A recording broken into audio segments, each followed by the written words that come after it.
چمک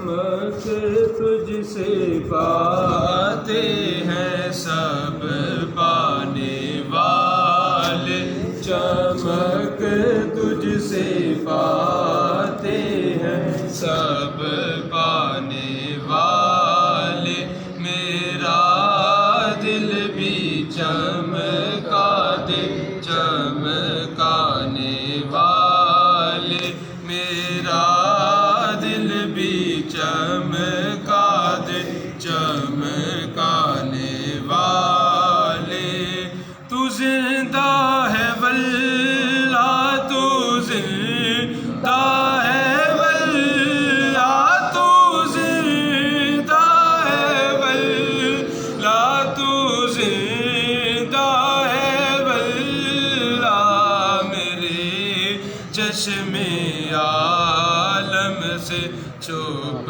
جانے والے، میرے چشم عالم سے چھپ جانے والے، رہے گا یوں ہی ان کا چرچا، رہے گا یوں ہی ان کا چرچا، رہے گا پڑے خاک ہو جائیں جل جانے والے، پڑے خاک ہو جائیں جل جانے والے، میں مجرم ہوں آقا مجھے ساتھ لے لو، میں مجرم ہوں آقا مجھے ساتھ لے لو، کہ راستے میں ہے جا بجا تھانے والے، کہ راستے میں ہے جا بجا تھانے والے، چمک تجھ سے پاتے ہیں سب پانے والے، تیرا کھائیں تیرے غلاموں سے الجھے، تیرا کھائیں تیرے غلاموں سے الجھے ہیں، منکر عجب کھانے گرانے والے ہیں، منکر عجب کھانے گرانے والے، تو زندہ ہے واللہ تو زندہ ہے واللہ تو زندہ ہے واللہ تو زندہ ہے واللہ، میرے چشم عالم سے چھپ جانے والے، میرے چشم عالم سے چھپ جانے والے، چمک تجھ سے پاتے ہیں سب پانے والے، میرا دل بھی چمکا دے چمکانے والے۔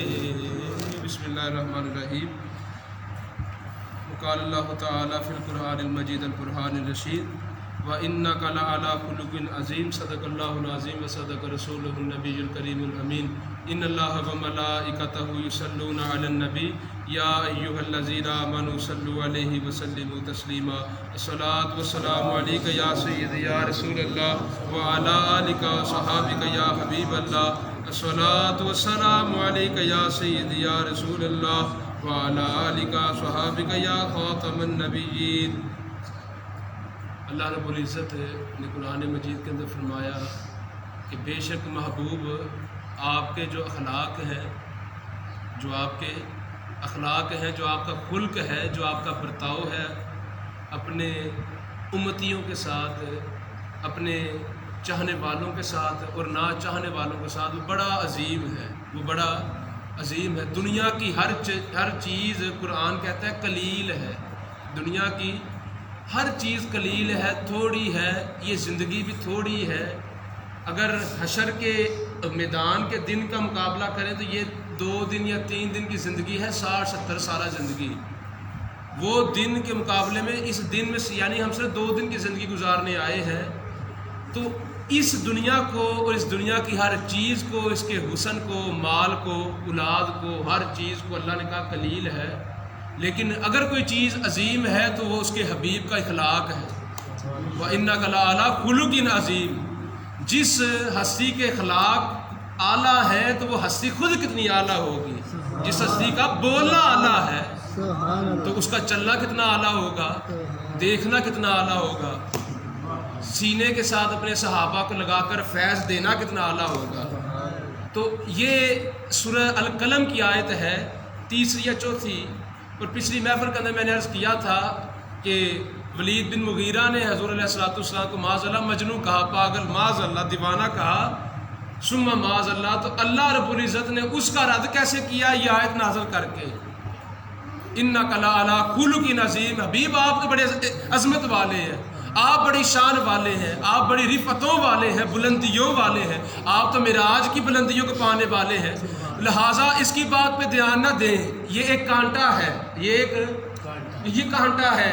اور یاد رکھیں پھول کی قدر تب ہوتی ہے جب کانٹا موجود ہو، پھول کی قدر، اور بجلی کی یہ تازہ مثال قدر تب ہوگی جب لوڈ شیڈنگ ہوگی۔ بجلی آتی رہی، آپ کو پتہ ہی نہیں تھا کہ یہ کیا چیز ہے، اب جاتی ہے تو آپ کہتے ہیں آتی کیوں نہیں۔ تو یہ ہر چیز کے مخالف اللہ نے ایک چیز رکھی تاکہ اس کی قدر محسوس ہو۔ اگر صرف یہ زندگی ہی ہو اور موت نہ ہو تو آپ تو پھر ٹرانسفارمر کو بھی ہاتھ لگا لے جا کر، آپ کیوں نہیں لگاتے ننگی تار کو ہاتھ، کیونکہ آپ کو پتہ ہے آگے موت ہے۔ تو رب نے ہر چیز کے مخالف، اب اس نے اپنے حبیب کی جب قدر ہمیں بتلانی تھی تو ان کے مخالف کبھی ابو جہل آیا، وہ لعنتی آئے، پھر ہمیں پتہ لگا کہ حضور کا اخلاق اتنا اعلیٰ ہے، پتھر بھی کھائے اور اف تک نہ کیا۔ تو اسی آیت میں سورہ القلم کی آیت میں اللہ نے، جس نے کہا نا مجنون ہے، اللہ نے فرمایا حبیب یہ تو اپنے باپ کا ہی نہیں، تو جس کی اصل میں خطا ہے وہ آپ پر انگلی کر رہا ہے۔ یہ مسئلہ ثابت ہوا کہ جو آپ پر آج بھی انگلی کرے نا اس کی اصل میں خطا ہے، اس کی اصل میں خطا۔ یہ صرف ولید بن مغیرہ کے لیے آیت نہیں، یہ ہر اس ولید بن مغیرہ کے چاہنے والے کی متعلق حکم ہے جو حضور پہ انگلی اٹھائے کہ دوار کے پیچھے کا علم نہیں، اور تو اپنے گھر جا کے ماں سے پوچھ کے تیرا باپ کون ہے، جس طرح ولید بن مغیرہ نے پوچھا ہے، وہ تلوار ننگی کی ماں سے پوچھا میرا باپ کون ہے، اس نے کہا مغیرہ، اس نے کہا نہیں، آیت اتری ہے مسلمانوں کے نبی پر، جو بولتا ہے سچ بولتا ہے، تو اب بتا میرا باپ کون ہے، نہیں تو سار قلم کروں گا۔ اس نے پھر کانپتے ہوئے کہا کہ تیرا باپ اس قابل ہی نہیں تھا۔ اس کا مطلب جو آج بھی حضور پر بھونکتے ہیں ان کے باپ اس قابل نہیں کو پیدا ہو سکے، یہ غیروں کی اولادیں ہیں، یہ غیروں کی اولادیں ہیں۔ یہ آپ سمجھیں کہ شاید کیسی باتیں کر رہے، قرآن پیش کر رہا ہوں، آپ کہتے ہیں قرآن ہر دور کے لیے ہے، یا تو یہ آیت کہنا ولید مغیرہ کے لیے، پھر تو میں قرآن پڑھوں ہی نہیں، اس آیت کو چھوڑ دینا چاہیے۔ وَإِنَّكَ لَعَلَىٰ خُلُقٍ عَظِيمٍ کی آیت کو بھی چھوڑ دیں کہ یہ تو حضور کے متعلق اتری ولید مغیرہ کے دور میں، تو یہ سب میں نے آیت پیش کی ہے، آپ آیت پڑھتے ہیں، اس پر نیکیاں ہے، وَإِنَّا کے اوپر 30 نیکیاں، اس کا مطلب قرآن آج بھی موجود ہے اور اس پر آج بھی عمل ہو رہا ہے، تو قرآن بول رہا ہے۔ یہ جو ولید بن مغیرہ کے فالورز ہیں، مانی ہیں، ان کے لیے قرآن کا یہ حکم ہے کہ ان کی اصل میں خطا ہے۔ جن کو سورج دیکھ کر، یاد رکھیں اگر چاند چمک رہا ہو 14ویں کا، تو ایک بندے نے کہا نہیں جی چاند میں داغ ہے، چاند میں داغ ہے، وہ جی دیکھو جی وہ لکیر ہے سیاہ، تو کسی سیانے نے کہا، اس نے کہا تیری آنکھ کے آگے پلک آئی ہے، اس پلک کو ہٹا، چاند میں داغ نہیں تیرے دیکھنے میں داغ ہے، چاند تو چاند ہے۔ اب کوئی کانا کہے کہ چاند تو آدھا ہے تو کیا مان لیں گے؟ اگر کوئی اندھا کہے، پیدائشی اندھا کہے، وہ قسمت کا مارا ہوا اندھا کہے کہ چاند تو ہے ہی نہیں، آج تک 14ویں ہے، تو کیا مان لیں کہ 14ویں نہیں ہے؟ تو جو یہ کہے حضور کو دوار کے پیچھے کا علم نہیں، جو کہے حضور زندہ نہیں، جو کہے حضور حاضر ناظر نہیں، آپ مان لیں گے؟ یہ تو آج کے ملا ہے۔ حضرت ملتان شریف کے قریب ایک بزرگ گزرے ہیں، پیر سواگ رحمۃ اللہ تعالیٰ علیہ۔ آپ مسجد میں بیٹھے تھے، ایک مسئلہ اٹھا، انہوں نے کہا کہ بتائیں حضور معراج پر کیسے گئے؟ اتنے جہاں تھے، آسمانوں کی بلندیاں تھیں، اتنی رکاوٹیں تھیں، حضور نے 90,000 اللہ سے باتیں کی، پھر واپس آئے، بستر بھی گرم ہے، کنڈی بھی ہل رہی ہے، تو یہ حضور کیسے گئے؟ آج یہ سوال اٹھانے والے موجود ہیں جو معراج کے منکر ہے۔ یہ نیو مسلم جو طبقہ ہے، یہ جو فرقہ ہے کھاڑیاں والا میں اٹھا ہے، وہ سریعام کہتا ہے کہ حضور معراج پر نہیں گئے، اور ہم چپ کر کے سن لیتے ہیں کہ حضور معراج پر نہیں گئے۔ اوے کانے تو کہ چاند نہیں، تو مان لیں کہ چاند نہیں، چاند تو چاند ہے، حضور تو حضور ہے۔ حضور معراج پر کیسے گئے؟ سنو، پیر سواگ کی زبانی سنو، آپ کو جلال آیا۔ پہلے آپ نے بڑی دلائل دی، نہیں حضور معراج پر گئے ہیں، معراج پر گئے ہیں، معراج پر گئے ہیں۔ جب اس عقل کے اندر نے نہیں نا بات مانی، آپ بیٹھے تھے محراب پر، یہ منبر پر، تو آپ نے جلال میں فرمایا حضور یوں گئے، حضور یوں گئے، حضور ایسے آئے، حضور ایسے گئے۔ اب ہوتا کیا تھا کہ آپ مسجد کی محراب سے باہر نکل جاتے تھے اور پھر محراب کے اندر آ جاتے تھے۔ لوگوں نے باہر جا کے دیکھا تو محراب سے باہر بھی آتے تھے اور اندر بھی ہوتے تھے۔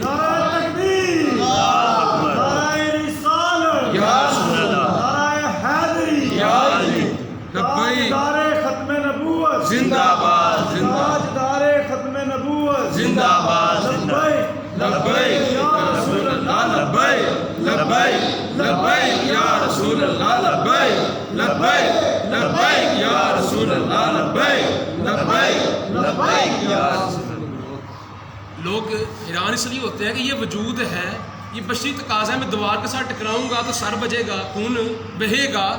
تو پیر سواگ نے مسئلہ حل کر دیا آج کے ملاؤں کے لیے۔ اس نے کہا مجھ جیسا ادنا سا سگ مدینہ حضور کے در کا کتا اگر محراب کی دیوار سے باہر جا رہا ہے تو حضور معراج پر کیوں نہیں جا سکتے؟ حضور خواجہ ابو الحسن خرقانی سلسلہ نقشبندیہ کے بہت بڑے امام جعفر صادق کے پوترے مرید، امام جعفر صادق کے پوترے مرید، حضور باجد بستامی کے مرید تھے اور آپ کے پوترے مرید لگے، آپ دادا مرشد لگے ان کے ابو الحسن خرقانی کے۔ آپ فرماتے ہیں میں نے ایک دن روحانی معراج کی، حتیٰ کہ میں 70,000 عرش سے گزر کے 70,000 عرش پار گزر گیا، عرش ایک نہیں ہے۔ یہ بھی آج مسئلہ میں واضح کر دوں، آپ سمجھتے شاید عرش الہی ایک ہی ہے، جس طرح اللہ کا ایک نہیں۔ یہ بھی انشاءاللہ مسئلہ میں نے کبھی پیش کیا تھا، پھر کبھی کروں گا۔ اللہ کہنا میں ایک جنت دوں گا، اس کا مطلب وہ ایک نہیں، وہ کثیر ہے، وہ کثیر ہے، اس میں بہت نعمتیں ہیں، اس میں ایک جنت نہیں بڑی جنتیں ہیں۔ اسی طریقے سے عرش الہی پہ حضور کس عرش پہ پہنچے یہ حضور جانتے ہیں یا خدا جانتا ہے۔ تو حضرت ابو الحسن خرقانی فرماتے ہیں 70,000 عرش گزر گیا، آواز آئی ابو الحسن واپس چلے جاؤ، واپس چلے جاؤ۔ کیونکہ جس عرش پر میرے محبوب کو معراج ہوئی تم وہاں نہیں پہنچ سکتے، جہاں پر ابو الحسن خرقانی جیسی ہستی نہ پہنچ سکے۔ تو وہاں پر آج کا چوڑا، وہ جس کے منہ سے بدبو آئے، پسینے سے بدبو آئے، وہ خوشبودار پسینے والے آقا پر انگلی اٹھائے، ذات کی کور کے لیے سایانہ جپے، اپنی ذات کو پہچان کے تیری ذات کیا ہے۔ جنہوں نے حضور کے لیے اپنی جانیں فدا کی ہیں ان کے عقائد دیکھا کریں کہ ان کے عقیدے کیا ہیں۔ آج جس ہستی کا موضوع ہے حضرت سلطان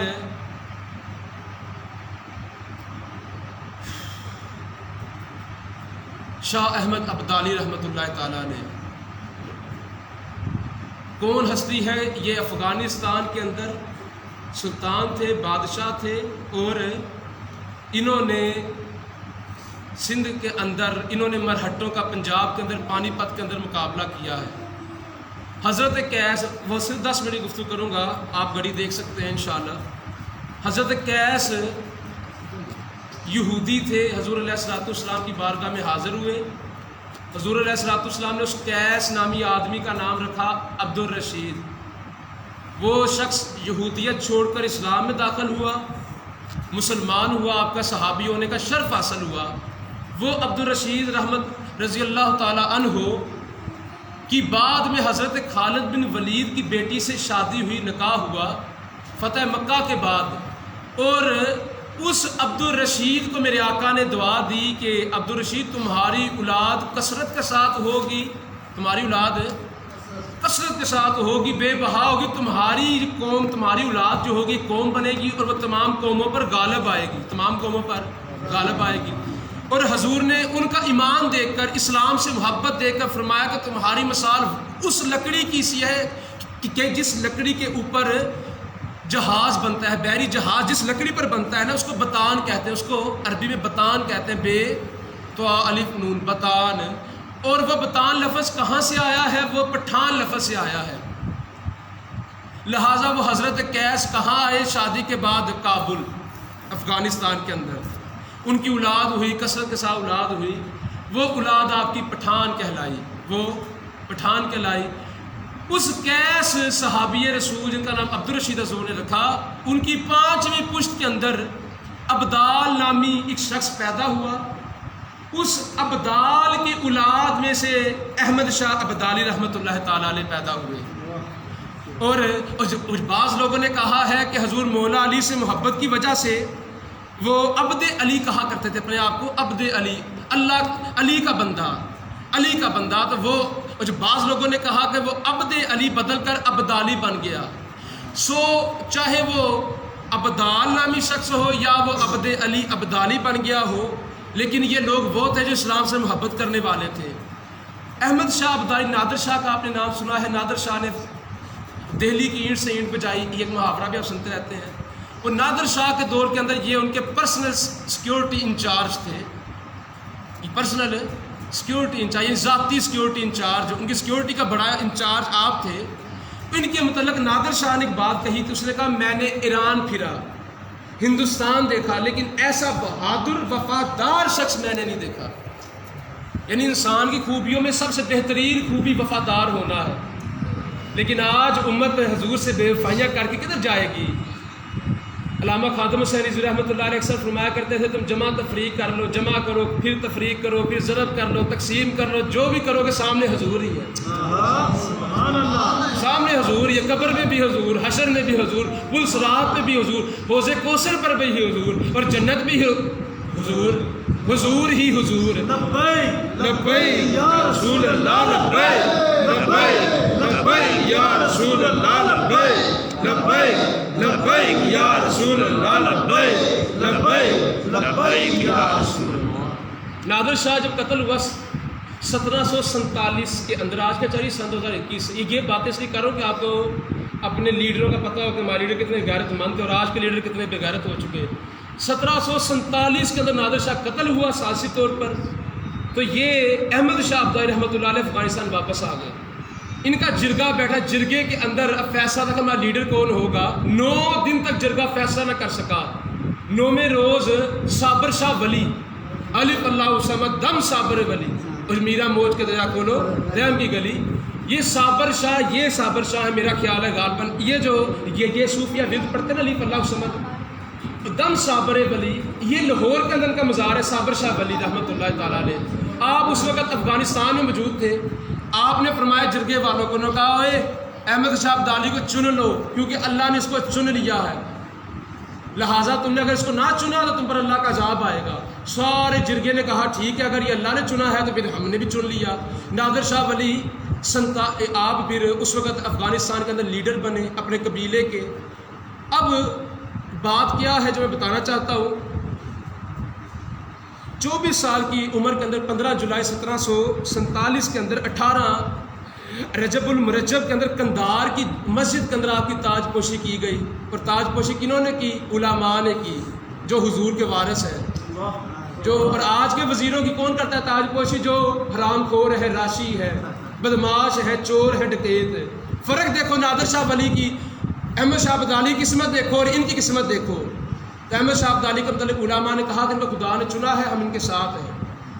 مرہٹوں نے پنجاب کے اندر اور پانی پت کے اندر مسلمانوں کا خون بہانا شروع کیا، مغلیہ سلطنت سکڑ چکی تھی، صرف دہلی کی حد تک مغلیہ سلطنت رہ چکی تھی۔ تو احمد شاہ ابدالی رحمۃ اللہ تعالیٰ علیہ کو حضرت شاہ ولی اللہ محدث دہلوی رحمۃ اللہ تعالیٰ نے خط لکھا آپ نے لکھا کہ احمد شاہ اب وقت ہے تم افغانستان سے آؤ اور آ کر ہماری جان چھڑواؤ، ان مرہٹوں نے دین اسلام کا بیڑا گرک کر دیا ہے، مسلمانوں کو آ کر بچاؤ۔ جب یہ بات ہوئی آپ نے کہاں سے سفر کیا؟ کابل سے۔ کہاں سے سفر کیا؟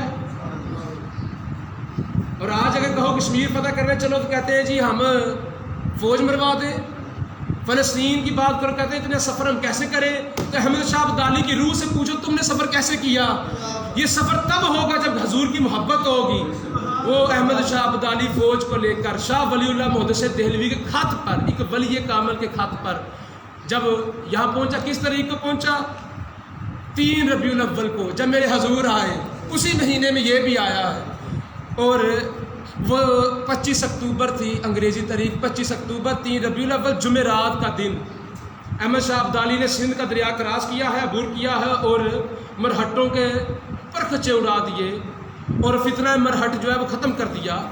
اس کے بعد پنجاب پھر وہ چلا گیا واپس، یہ نہیں کہ اپنی حکومت کی، اس نے پھر مغلیہ سلطنت کہا کہ تم ہی بادشاہ رہو، میں واپس جا رہا ہوں، میں تو حضور کے لیے آیا تھا، اب حضور کے لیے واپس جاؤں گا۔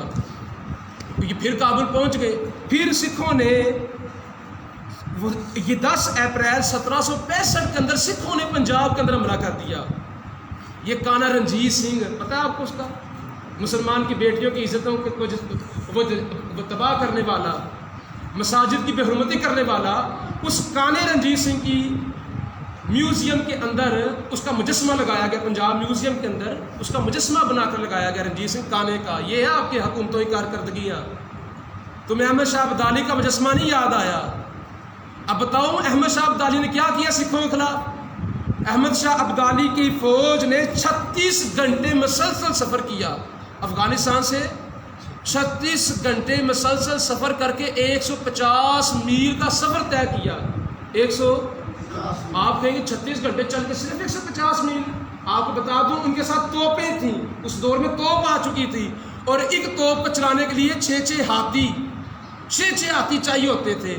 تو اب ہاتھی کی رفتار سست ہوتی ہے، لیکن ان بہادروں کا جذبہ تو دیکھو، 36 گھنٹے میں 150 میل سفر کر کے 10 گھنٹے سکھوں سے مسلسل جنگ کی، پھر 10 گھنٹے سکھوں سے۔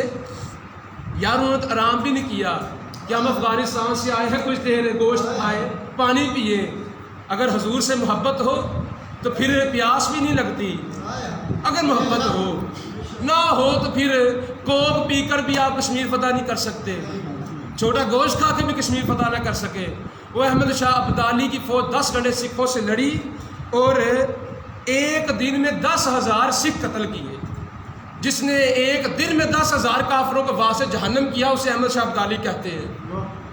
اس احمد شاہ ابدالی نے میرے ناقص علم کے مطابق 6 مرتبہ ہندوستان کے اندر سفر کیا ہے اسلام کے غلبے کے لیے، اور آج کا ہمارا سفر مسجد تک نہیں ہم آ سکتے، تو سوچیں وہ تو افغانستان سے ہندوستان تک، پنجاب لاہور تک آیا ہے، اور ہم یہاں سے اپنے گھروں سے مسجد تک نہ آ سکے، تو پھر ہماری مسلمانی کاہے کی؟ اس احمد شاہ ابدالی نے مرہٹوں کی فوج کا جو تھانے دار تھا اس کا نام تھا ابراہیم گاردی۔ جب یہ آیا نا یہ مرہٹوں کے خلاف جنگ کرنے، اس نے ابراہیم گاردی کو خط لکھا، اس نے کہا ابراہیم گاردی تو مسلمان ہے، میں بھی مسلمان ہوں، تو ان کی نوکری چھوڑ دے، غلامی چھوڑ دے، میرے ساتھ آ، ہم ان کے خلاف جہاد کریں۔ تو ابراہیم گاردی نے کہا تھا نہیں جی ان کا میں نمک کھا چکا ہوں، نمک حلالی تو کروں گا، نمک حرامی نہیں کروں گا۔ اس نے کہا ٹھیک ہے۔ جس وقت مرہٹوں کو شکست ہوئی تو وہ ابراہیم گاردی گرفتار ہوا، احمد شاہ ابدالی کو جرا کہتا ہے جی معافی دے دے، احمد شاہ ابدالی کہتا ہے معافی دے دے۔ احمد شاہ ابدالی نے فوج کہا اس کو توپ کے آگے باندھو، توپ کے آگے باندھ دیا، اس نے گولا تیار کرو، گولا تیار ہو گیا۔ گولا چلانے سے پہلے اس نے کہا سن، اس نے کہا کہ گناہ گار کے لیے تو معافی ہے، غدار کے لیے معافی،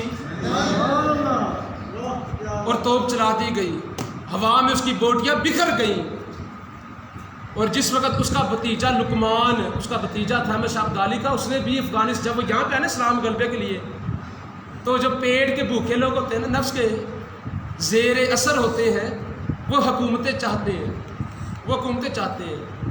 آپ میں سے کوئی شخص اگر سیٹ کی خواہش رکھتا ہے نا تو اس کا مطلب آپ پہ نفس کے زیر اثر ہے۔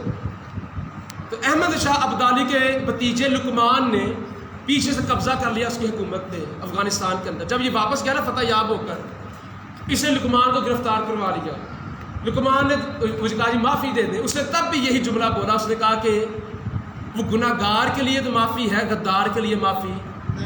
آرٹیکل 6 پاکستان کا، آرٹیکل 6 کے تحت جو پاکستان کے خلاف بیان بازی کرے، غداری کرے، مخبری کرے، را کے ساتھ مل جائے، انڈیا کے ساتھ مل جائے، CIA امریکہ کے ساتھ مل جائے، تو اس کی پنشمنٹ کیا ہے، سزا کیا ہے؟ پھانسی.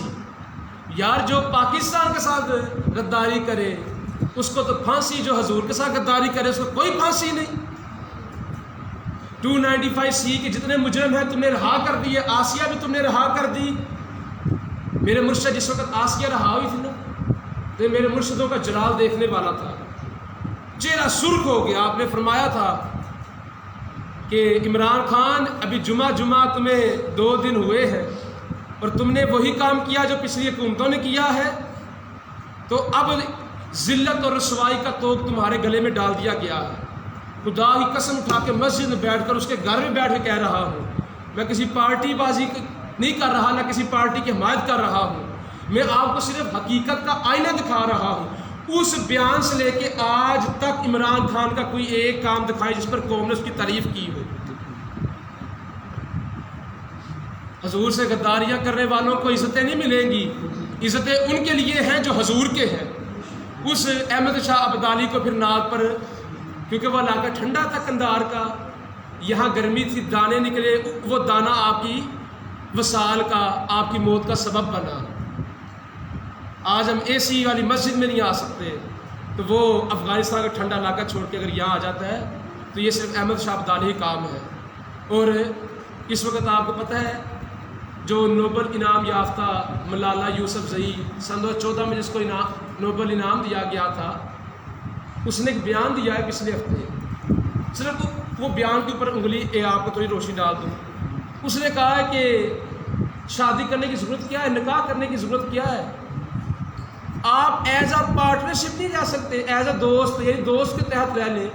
نکاح کرنا ضروری ہے، مولوی کو بیچ میں لانا ضروری ہے، رجسٹر لا کے اس کو جناب یونین کونسل میں درج کرنا ضروری ہے. یہ اس نے بیان دیا ہے. آپ کو پتہ ہے اس نے بیان کیوں دیا ہے؟ ہمیں نہیں غرض آپ خوش ہوں کہ اللہ نے اس کا چہرہ قوم کو دکھا دیا کہ یہ کتنے پانی میں ہے، لیکن میں آپ کو صرف اتنا بتاؤں اس نے یہ بیان کیوں دیا. بتاؤں کیوں دیا بیان؟ جب حلال کھاؤ تو حلالی بیان نکلتے ہیں، حرام کھاؤ تو حرامی بیان ہوتے ہیں. یہ جو نہیں میں ایسے نہیں کہہ رہا، یہ میرا جذبہ نہ سمجھیں. یہ جو نوبل انعام کس کو کہتے ہیں، یہ اس کے اوپر میں روشنی ڈال دوں. آلفرڈ نوبل یہ جو 10 دسمبر 1896 کے اندر مرا ہے. یہ ایک سائنسدان تھا، یہ ایک سویڈش سائنسدان تھا. یہ جو سویڈش کا علاقہ ہے، یہ ملک سویڈش جو ہے اس کا سائنسدان تھا. اس نے مرنے سے پہلے وصیت کی کہ میرا جتنا مال ہے، میری جتنی کمائی ہے، وہ آج کے بعد اس سائنسدان کو دو جو انقلابی کام کرے، اور اس بندے کو دو جو امن کی بات کرے، اس بندے کو دو جو امن کی بات کرے. یہ نوبل شخص آلفرڈ نوبل 10 دسمبر 1896 میں مر گیا. اس کا جو بینک بیلنس تھا، اس کے ملک نے اس کے پیسوں کو اکاؤنٹ پہ جمع کر کے اس کے اوپر انٹرسٹ لگایا، اس کے اوپر سود لگایا، انٹرسٹ لگایا، سود. اب کیا ہوتا ہے، جس کو نوبل انعام ملتا ہے وہ سود والی رقم نوبل انعام کے طور پہ دی جاتی ہے. تو جو ملالہ تیرا قصور نہیں، جو سود کھائیں پھر یہی بیان دیں گے، اور جو حضور کے نام پر دالیں کھائیں، حلوے کھائیں، تو پھر وہ آپ کے حق میں بیان دے سکتے ہیں. تو نکاح کی منکر ہے. امام ابو یوسف جو امام اعظم ابو حنیفہ کے شاگرد تھے، آپ کدو شریف کی فضیلت بیان کر رہے تھے، تو ایک شخص نے کہا مجھے کدو پسند نہیں، مجھے کدو پسند نہیں. آپ نے اس کا گریبان پکڑا، آپ نے کہا معافی مانگ، اگر معافی نہیں مانگا تیرا سر ابھی جدا کر دوں گا. اس شخص نے کہا میں معافی چاہتا ہوں، میرا یہ مقصد نہیں تھا، میں نے تو اپنے خیالات کا اظہار کیا کہ مجھے کدو پسند نہیں. جو شخص حضور کی پسندیدہ چیز کے مقابلے میں اپنی رائے دے، امام یوسف کا فتویٰ، اس کا سر کاٹ دو، اس کا سر کاٹ دو. اور ملالا تجھے کس نے کہا کہ حضور کی پسندیدہ چیز کیا ہے؟ نکاح. پسندیدہ چیز کیا ہے؟ نکاح. حضور کی پسندیدہ چیز کیا ہے؟ خوشبو. حضور کی پسندیدہ چیز کیا ہے؟ دودھ. اور بدبخت تو نے اپنے لیے جہنم کی ٹکٹ بک کر لی ہے، تجھے مبارک ہو. اور ہم تیرے خلاف بیان دے کر جنت کی ٹکٹ بک کر رہے ہیں، کیونکہ حضرت حسان بن ثابت کا صرف ایک کام تھا، جب بھی کفار آپ کے مقابلے میں شعر لکھتے تھے تو حضرت حسان میدان میں آ کر آپ کے حق میں شعر لکھا کرتے تھے. تو ہم سنت حسان ادا کر رہے ہیں. یہ نصیب ہے تیرا اور یہ نصیب ہے ہمارا. اور یہ بلعم بن بعورہ حضرت موسیٰ کے دور کے اندر اللہ کا ولی تھا، اتنا مقبول ولی تھا کہ جو دعا کرتا تھا قبول ہوتی تھی. اس کے مدرسے کے اندر جس کے طالب علم تھے، ان طالب علموں کی 12,000 سیاحیاں تھیں. دعاتیں کتنی تھیں؟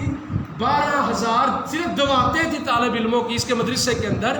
حضرت موسیٰ اس قوم کے مقابلے میں اپنے فوج لے کر آئے تو قوم نے کہا کہ موسیٰ کے لیے بد دعا کرو. اس نے کہا موسیٰ اللہ کا نبی ہے، موسیٰ اللہ کا نبی ہے، میں ان کے لیے بد دعا نہیں کر سکتا. انہوں نے کہا نہیں، تجھے عورت دیں گے، تجھے مال دیں گے. المختصر اس نے کہا میں بد دعا کرتا ہوں. اپنی گھوڑی اپنی کھوتی میں بیٹھا، گدی بیٹھا، تو وہ گدی آگے جانے کی بجائے پیچھے پلٹ جائے. لیکن بدبخت کو سمجھ نہ آئے کہ اب بھی وقت ہے، بچ جا، کیونکہ کہ جناب گناہ گار کے لیے معافی ہے. وہ گدی بھی یہی کہہ رہی تھی، گناہ گار کے لیے معافی ہے، غدار کے لیے معافی نہیں ہے. لیکن جب وہ پہاڑی پر پہنچا اس نے ہاتھ اٹھائے، اس نے کہا یا اللہ ہمیں شکست دے دے، موسیٰ کو فتح دے دے. قوم نے کہا ارے تجھے کہا ہے کہ موسیٰ کے لیے بد دعا کر، تو ہمارے لیے بد دعا کر رہا. اسے پھر ہاتھ اٹھائے، پھر کہا یا اللہ ہمیں شکست دے دے، موسیٰ کو فتح دے دے. جب دوسری مرتبہ یہی الفاظ نکلے، اس کو سزا کیا ملی؟ اس کی زبان منہ سے نکل کر یہاں تک لمبی ہوگی، تنی تکر، ناف تکر، بیلی بٹن تکر. اس نے کہا اپنی قوم کو کہ میرے اوپر تذاب الہی آ گیا، میری نیکیاں تو غارت ہو گئیں، لیکن اگر تم موسیٰ کو شکست دینا چاہتے ہو تو خوبصورت عورتیں ننگی کر کے اس کی قوم کی طرف بھیج دو. اگر ایک بھی سپاہی ان کے ساتھ سو گیا، راز زنا کر لیا تو موسیٰ کو شکست ہوگی. پھر میرے حضور کی حدیث بتاتی ہے کہ موسیٰ علیہ السلام کو شکست ہوئی. وہ بلعم بن بعورہ جو ساری زندگی عبادت کرے، اللہ کا ولی ہو، نبی کے خلاف اتنی سی سوچ رکھے تو اس کی نیکیاں ضائع. ارے ملالا تو نے تو صرف سوچ رکھی ہی نہیں، تو نے تو سوچ کا اظہار بھی کیا ہے. اب تو اپنے دوزخی ہونے کا سرٹیفکیٹ انشاءاللہ مرنے سے پہلے حاصل کرے گی. آؤ حضور سے محبت کرے. وہ نکاح کیا ہے؟ حضور کی سنت، حضور کی سنت. جب حضور نے نکاح فرمایا ہے تو پھر ہم میں سے کون ہوتا ہے یہ کہنے والا نکاح نہیں کرنا چاہیے؟ ہم نے نکاح کرنا ہے، نکاح کی سنت کو آباد رکھنا ہے. اللہ ہمیں عمل کرنے کی توفیق عطا فرمائے. وما علینا الا البلاغ المبین. آمین. اللہ